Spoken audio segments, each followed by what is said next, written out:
of all the political parties in Nigeria. To present his keynote address, High Chief Peter Ame, the chairman of the Inter-Party Advisory Council. Welcome to the microphone, sir.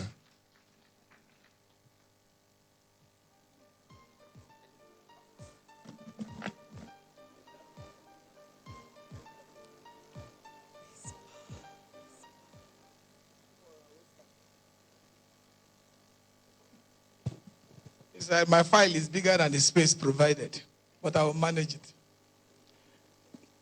It's very important for me to recognize those who have worked with me in the last, for some months now, the members of the executive of IPAC, leaders and national chairmen, where that's my primary constituency, national chairmen and secretaries and representatives of political party here present. The former vice president of Sierra Leone, you're welcome. Mrs. Faith Nwadishi, you are welcome, CTA, and all invited guests of honor.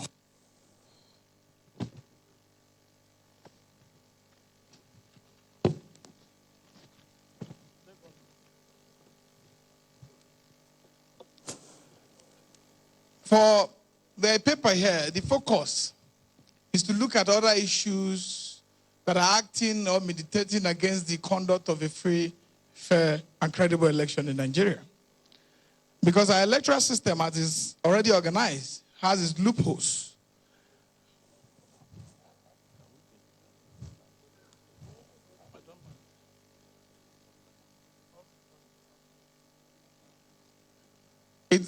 My speech matter is not an interruption, but they say that what I'm about to deliver is a very serious one. So they want some dancers to perform so that I will just come back and perform and deliver the paper. Thank you very much. Thank you, thank you. There were some missteps. Issues are getting on the high now, and if a high chief makes a speech with a tense mood in the hall, electric wires could spark, cameras could go off. So we want to calm down the mood, and we have invited some traditional dancers, and they are ready to come and entertain us.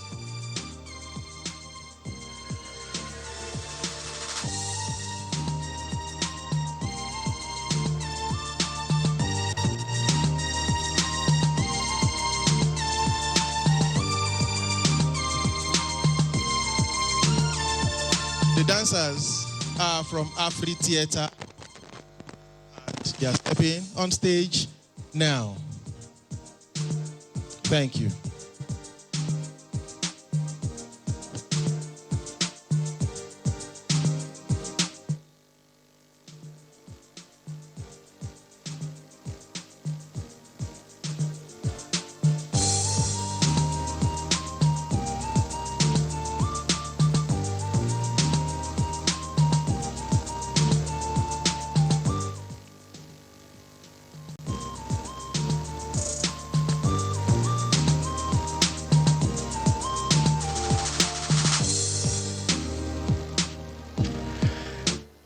Good morning. Thanks for joining us on NTA, the Nigerian Television Authority, the largest TV network in Africa.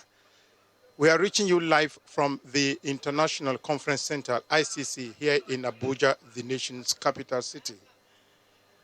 The event is it's been organized by Center for Transparency Advocacy in conjunction with chairmen of the political parties in Nigeria. And it's all about a national roundtable for the 2019 general elections. We want to review, at the end, release official report of political parties and the role of INEC, that is, the Independent National Electoral Commission, the electoral umpire, and other key election process stakeholders. And already, we are having a cultural presentation here to spice up the event.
Thank you very much. We've watched dancers from the Afri Theater. They had another dance, but let us hear what the High Chief wants to say. So once again, call on the chairman of all the chairmen of all the political parties in Nigeria, High Chief Peter Ame, the national chairman of IPAC, the Interparty Advisory Council, for his keynote address. Thank you very much. Thank you. First and foremost, I will acknowledge the presence of the former Vice President Sierra Leone, Alhaji Sam Usmana, the members of the National Executive Council of the Interparty Advisory Council, Ms. Faith Nwundishi, the CTA chair, former chairman and national secretary that are here present of leadership of a political party of Nigeria.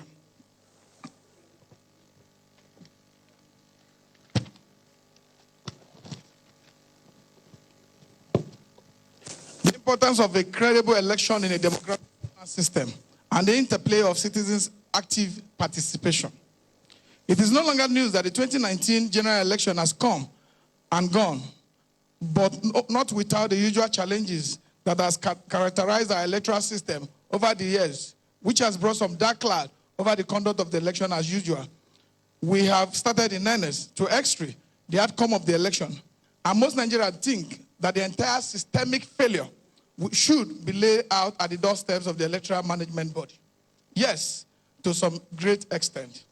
I also feel the same way, but it is very important that we take a second look at the whole issue and the processes that required the conduct of a free, fair, and credible election, including the role expected of the citizens in the scheme of things, vis-a-vis the contribution of and participation of all relevant stakeholders, i.e. civil society, security agencies, attitude of desperate Nigerian politicians, and the involvement of government agencies in assisting the commission in the distribution of election material, which have led to certain perceived misconception that resulted in a mixed-up and delay in the distribution of election material, which caused the first moment we had in this general election. The use of violent thuggery tactics by desperate politicians to disrupt voting process, which eventually led to cancellation of certain elections in affected polling units, coupled with connivance by some local and high-level polling agent ad hoc staff who applied the multiple thumb printing style to cost overvoting in areas of stronghold of their opponent, because it is an automatic, it will lead automatically to a void vote to reduce the strength of their strongest contenders.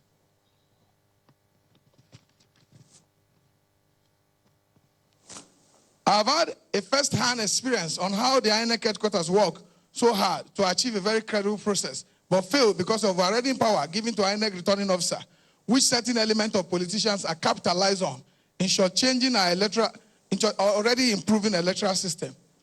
The authorities that says that when an election result is declared, whether it was done in line with relevant electoral laws or not, the result stands, and the only way an aggrieved person can challenge such injustice is through the law court, which could take up to 2 to 3 years if care is not taken. But one must praise the current leadership, the commission, which with members of the commission for standing firm to hold certain certificates due to declaration under duress. Example abound of courageous decisions taken by his leadership during the conduct of election in Bauchi, Rivers, Oyo, Adama, and to mention just a few, manifestly shown the intention of the commission to lead by him to do the right thing, despite the daunting challenges. We must, as stakeholders, come together and sit down with the commission to work out reforms that will further assist to create atmosphere for the conduct of a credible, freer, and fairer election come 2023. This we must start now.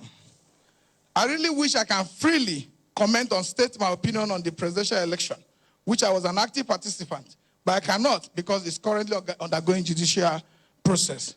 The issue of vote buying has come to stay if we don't start in earnest to reduce our people to educate our people on the danger of them selling out their vote so cheap for a period of 4 years.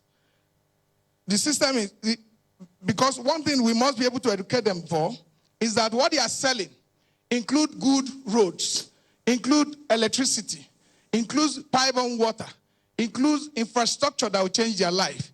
And this will only come through the election of a legitimately competent Nigerian that will lead us out of the current woes we have found ourselves. So we must start now and start early. Because one thing is very key. Poverty cannot be seen to be defined as the reason why our people sell their votes so cheap for 3,000. Because there are other countries in the African continent that are at least, I know, their GDP and level of living is lower than our people, but are well educated to know that vote and voting is one of the very fundamental functions that a citizen will carry out on behalf of his nation. And it's key that we also go about to, as political party, we are the principal stakeholders in this electoral process. We are the principal stakeholders in this democratic process. And we have more reach than any other organization to be able to reach where this is necessary to go and educate our people on the danger of vote buying. Lastly, if Nigeria must get it right, for Africa to get it right, then it is very important that we stand up, get it right, and put Africa on the global scale of things as we move on. Thank you very much for having me.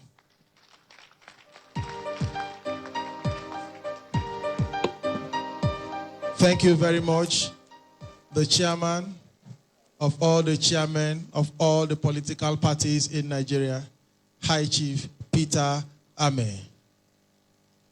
I will continue. The reason why we are here is to review the 2019 general elections.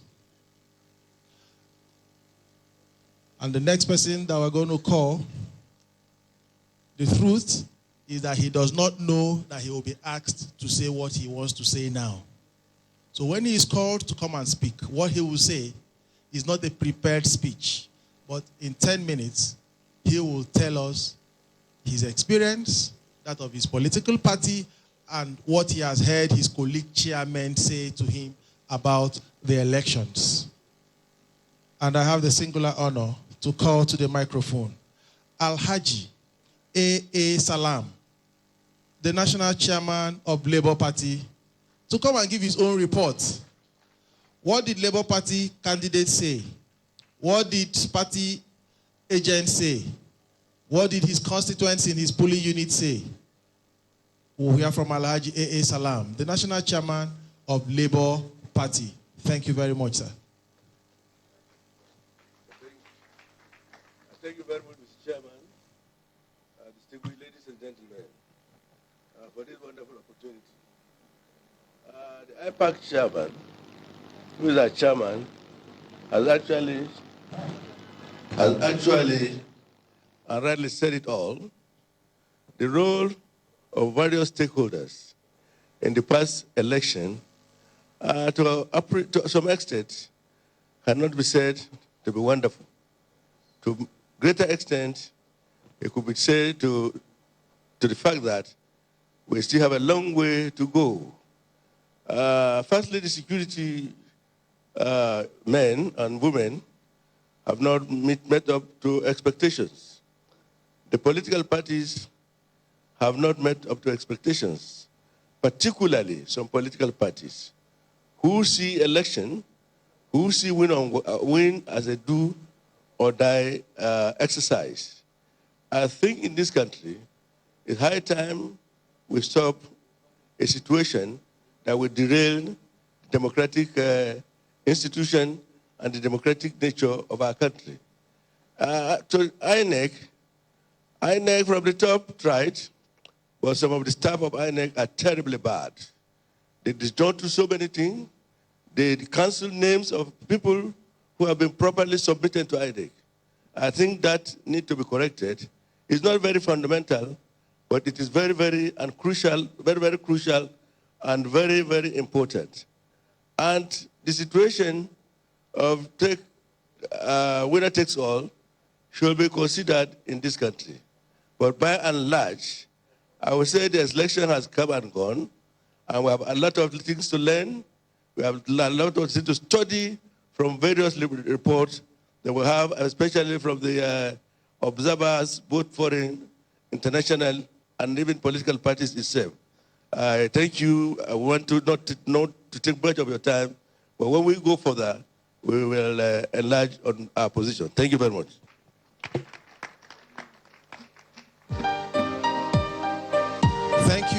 Thank you very much, Professor Alhaji A.A. Salam.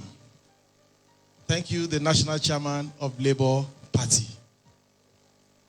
Next to the microphone will be another professor. You can see the political and intellectual balancing. Another professor will come to the microphone. Professor Anthony Kola Olusoya. Professor Anthony Olusoya is from the Osun State University. He is the next to the microphone and is going to speak to the issues. Thank you very much, Prof. The mega prof.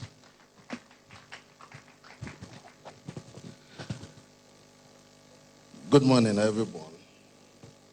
And it's for me, when I'm called to speak on a topic or a discussion that I'm not prepared to do, naturally I will just say hello, and I'll turn my back, I'll go sit down.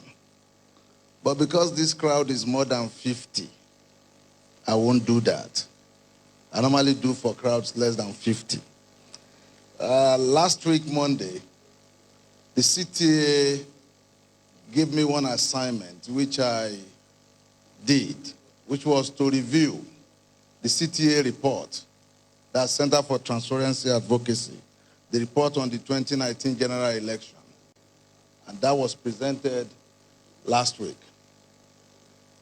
Issues that came up first around what most of us know about: insecurity, vote buying, vote selling. And then the critical point was to review the role of INEC in itself as an organization and an umpire. But if we look at what we read in the papers, we are tempted to want to say that, oh, INEC's performance was woeful. But that is when you don't look very broad at the picture you see in the nation. It means you have to really look at how the reports come in and how they are disseminated. There is the temptation to also generalize on an happenstance in a situation, in a particular spot, and say that is what is happening across the country. If we put it on a template of an examiner, a scorer, and a participant, and for the kind of democracy we're running presently, also not forgetting, this is the first time ever in the history of this country that we have 91 political parties, 73 presidential candidates. That's huge. It would mean that you expect the organizers, that's INEC, to be adequately prepared. Yes, they will claim to be. Yes, we expected INEC to be. But I am not sure any one of us, up to the eve of the election, knew that we had 91 political parties and that this presidential election, candidates were that many. So the issue of collating, coordinating, and even dealing with all other issues that came up was a big deal. So if you look at it from that angle, and also the spread of the country, of course, you should expect there will be hiccups. The question we should be asking ourselves will be that, was INEC able to manage crises that followed the preparations? As a teacher, I would say INEC did well. Had they not done well, perhaps we will still be preparing for the general election by this date. Perhaps this meeting of today will probably take place in June or even July or August. So by and large, rather than fall into the general characterization of saying, oh, like average Nigerian, oh, INEC performed woefully. I wouldn't say INEC performed excellently, but they did well. And well will mean good. And when you score good, it means that candidate has scored more than 60%. And a 60% is a B, almost an A. It means the room for expansion, the room for development is on for INEC. Another 4 years, if INEC continues on the trajectory they are on, the chances are there that INEC will also move forward.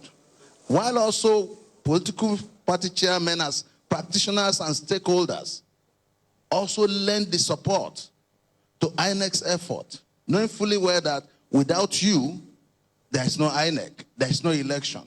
So you are co-participants, you are strong stakeholders, and also let's not forget the critical mass of the voters, who incidentally are likely or most likely to be members of our political parties. This is just a general overview of the way I see INEC has performed. But INEC won't do much if we do not rise up to give INEC the backing it demands. Thank you. Thank you, the mega Professor Anthony Kola Olusoya, for those kind words.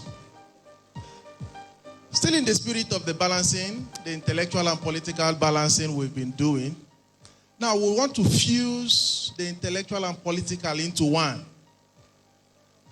And the next person on the microphone is a chairman of a political party, and at the same time, at the peak of his intellectual career, a professor, will call to the microphone the chairman of Better Nigeria People's Party, Professor Godswill Nnaji.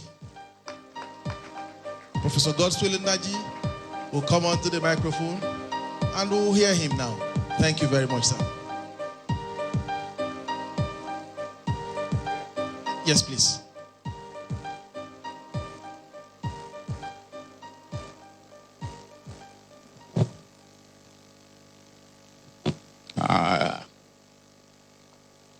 This afternoon yet? No. Good morning again, ladies and gentlemen. All protocols duly observed. Hi, Chief. I give you my greetings. My work is made a little easier by what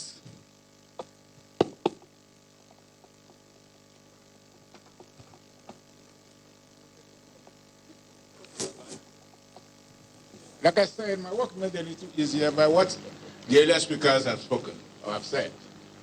I was afraid that I was stepping on toes because, as the last speaker rightly pointed out, most of what we read in the papers, or even watch on television, as my friends in the US will say, the good news is that the bad news was wrong.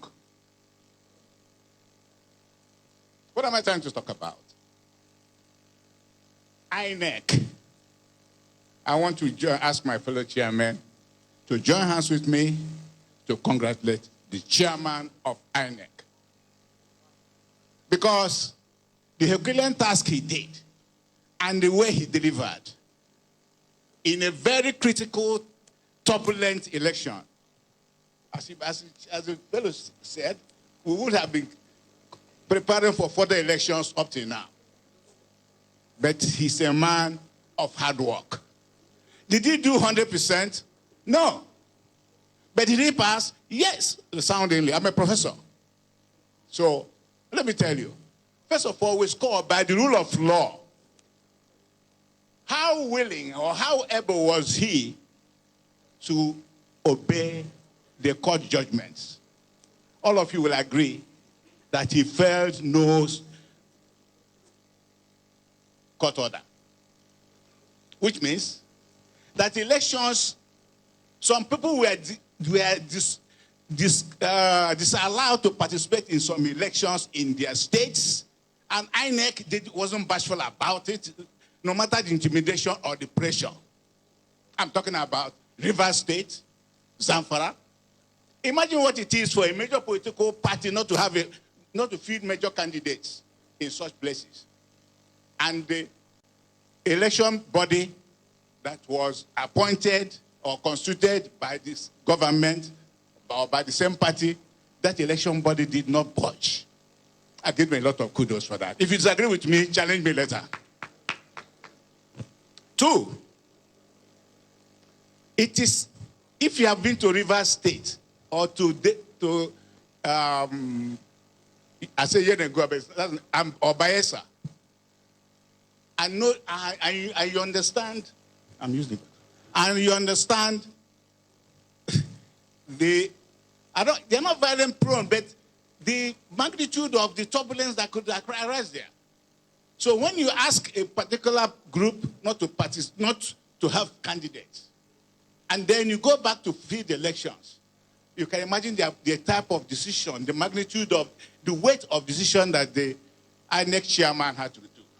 And yet, he managed it so well that people from Rivers State are not complaining. As I hear today, there's a government of state unity in Rivers State. Why don't we applaud? Because as we hear today, there's a government of national unity involving all parties willing to participate in Rivers State. And I call that a major performance. I will not disappoint those who want bad news, but wait, let's finish the good news.